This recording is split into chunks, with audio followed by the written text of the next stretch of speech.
Olá, seja bem-vindo ao 10º módulo do curso Manual do Vencedor. Nós estamos falando a respeito da recompensa dos vencedores.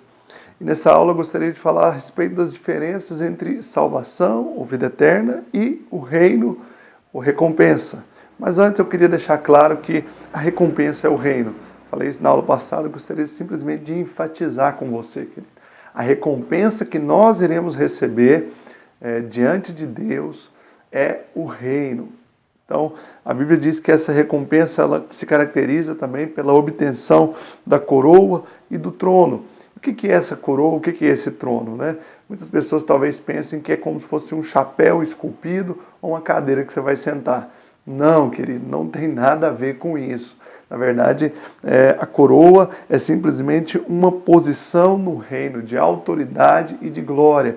Todos nós, então, receberemos uma posição diante de Deus, onde nós iremos manifestar a autoridade de Deus sobre a terra, debaixo da sua glória. Tratam-se de uma recompensa para os vencedores e apenas representam o reino. A coroa, o trono, são uma representação da autoridade que nós receberemos diante de Deus.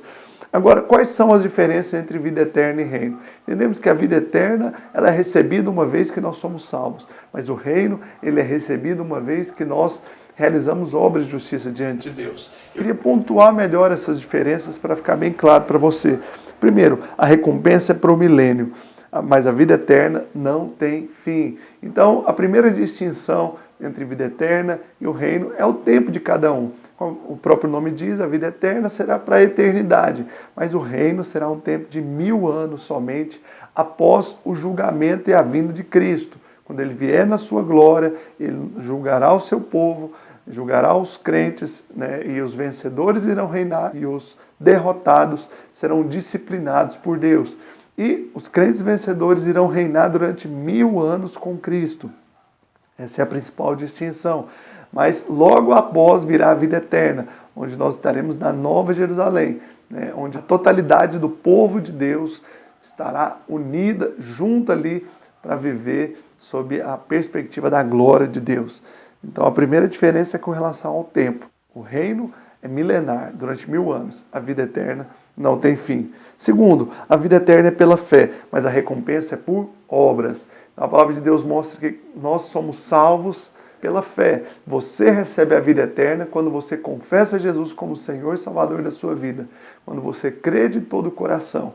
É pela graça, mediante a fé. Você não tem que fazer necessariamente nada a não ser confessar. E quando você crê em Jesus, você é salvo e recebe a vida eterna. Agora, o milênio, a recompensa, é por obras. Obras de justiça, como eu já falei anteriormente.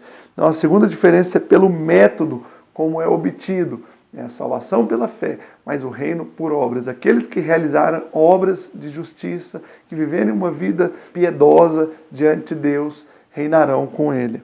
Obviamente não na nossa força, mas na dependência do Senhor, querido. Terceiro, uma vez que nós recebemos a vida eterna, nós não temos mais que buscá-la, mas a recompensa precisa ser buscada. Então, querido, você tem a garantia da vida eterna, você não tem que viver buscando por ela mais, mas a recompensa você vai buscá-la até o final da sua vida aqui na terra. A Bíblia diz que aqueles que perseverarem até o fim irão reinar com Cristo. Aqueles que forem até o fim serão salvos. Salvos de quê? Da condenação? Não necessariamente, mas salvos também da disciplina. Então é lógico que existe uma salvação que é da condenação para aqueles que perseverarem na grande tribulação. Mas existe também uma salvação da disciplina para aqueles que perseverarem em cumprir o propósito de Deus. Para que você possa reinar com Cristo, você precisa buscar. A vida eterna nos é dada quando aceitamos Jesus, mas o reino precisa ser buscado todos os dias com esforço. A palavra de Deus diz que aqueles que se esforçam se apoderam do reino. Então, quando você paga o preço, quando você, de fato, vive a sua vida de forma radicalmente consagrada a Deus, você irá reinar com Cristo, querido. Quando essa palavra usa a palavra de esforço, eu acredito que exige realmente um preço a pagar. E diz também que aqueles que se apoderam dele, se apoderam de forma violenta, ou seja, de forma radical, de uma forma que exige né, uma luta realmente. Então nós nos apoderamos do reino através de um preço a ser pago, ou seja, né, a vida eterna ela não precisa ser buscada, mas o reino precisa. E nós precisamos buscá-lo com esforço. Quarto, a vida eterna é de graça, mas a recompensa é por mérito. A vida eterna foi dada a você pela graça, mediante a fé. Agora, o reino, de alguma forma, você precisará merecê-lo. Só que esse mérito também não exclui a graça, querido. Não exclui o fato de que você não depende de graça de Deus para poder entrar no reino. Porque na nossa força nós não somos aptos a fazer nada piedoso e que agrade a Deus. A maior maneira de agradar é através da nossa fé. Portanto, em primeiro lugar, você precisa ter fé. A obra mais justa que você realiza é exercer fé em Deus.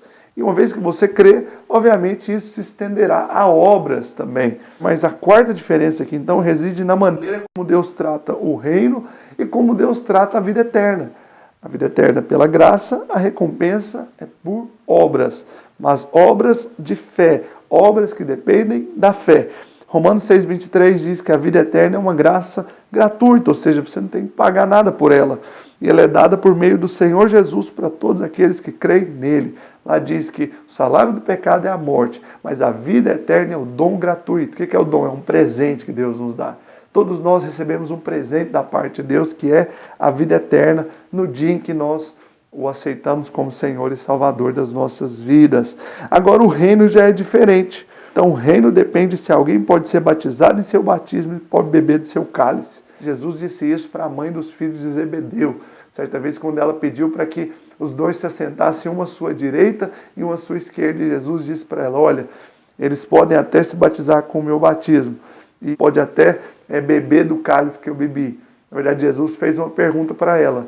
Ela disse que sim. Nós dificilmente poderíamos tomar do cálice que Jesus tomou, mas com certeza nós podemos nos batizar no batismo que ele batizou e podemos ser genuínos servos. Foi o conselho que Jesus deu para aquela mulher. Ele disse, olha, se seus filhos querem ser grandes no reino dos céus, diga para eles servirem, fala para eles serem os primeiros a servir, que eles serão grandes. Então, se você quer reinar com Cristo, seja aquele que serve, querido, que serve a Deus cumprindo o seu propósito em primeiro lugar. Quinto, a vida eterna é pela graça. O reino requer esforço. Essa é a quinta distinção, a quinta diferença entre vida eterna e o reino. A vida eterna é por graça, é mediante a graça de Deus, mediante ao preço que Jesus pagou na cruz. O reino já requer uma atitude, requer um esforço. Como eu disse, não podemos dizer que nenhum rico possa ser salvo. Contudo, para reinar é preciso perder suas riquezas. Então, qualquer pessoa que tenha riquezas pode ser salva. Mas aquele que coloca o seu coração na riqueza, dificilmente ele poderá ser um crente vencedor, poderá reinar com Cristo. Então, isso não significa que devemos desistir, mas que temos, acima de tudo, que entregar as nossas riquezas ao Senhor. Se você é alguém que tem muitas posses, você pode reinar com Cristo, mas o seu coração não pode estar no dinheiro. Você precisa ter um estilo de vida generoso, que ama o Senhor acima do dinheiro. Então, até mesmo aqueles que não se casam por causa do reino. Para ser salvo, não tem problema algum em você se casar. Mas para reinar, muitas pessoas vão deixar de se casar para poder receber essa recompensa de Cristo. Então você percebe quantas diferenças, querido, entre vida eterna e reino? A sexta diferença é que a vida eterna é igual para todos, mas a recompensa vai variar para cada um. A recompensa, ela depende do quanto cada um se consagrou diante de Deus. Então, no reino, há diversos níveis de graduação. E cada pessoa vai receber uma graduação diferente, vai receber um nível diferente. E alguns terão uma rica entrada no reino, que a Bíblia chama de galardão. Galardão é uma recompensa maior, uma recompensa abundante da parte de Deus. Então, a condição para a salvação é a fé no Senhor.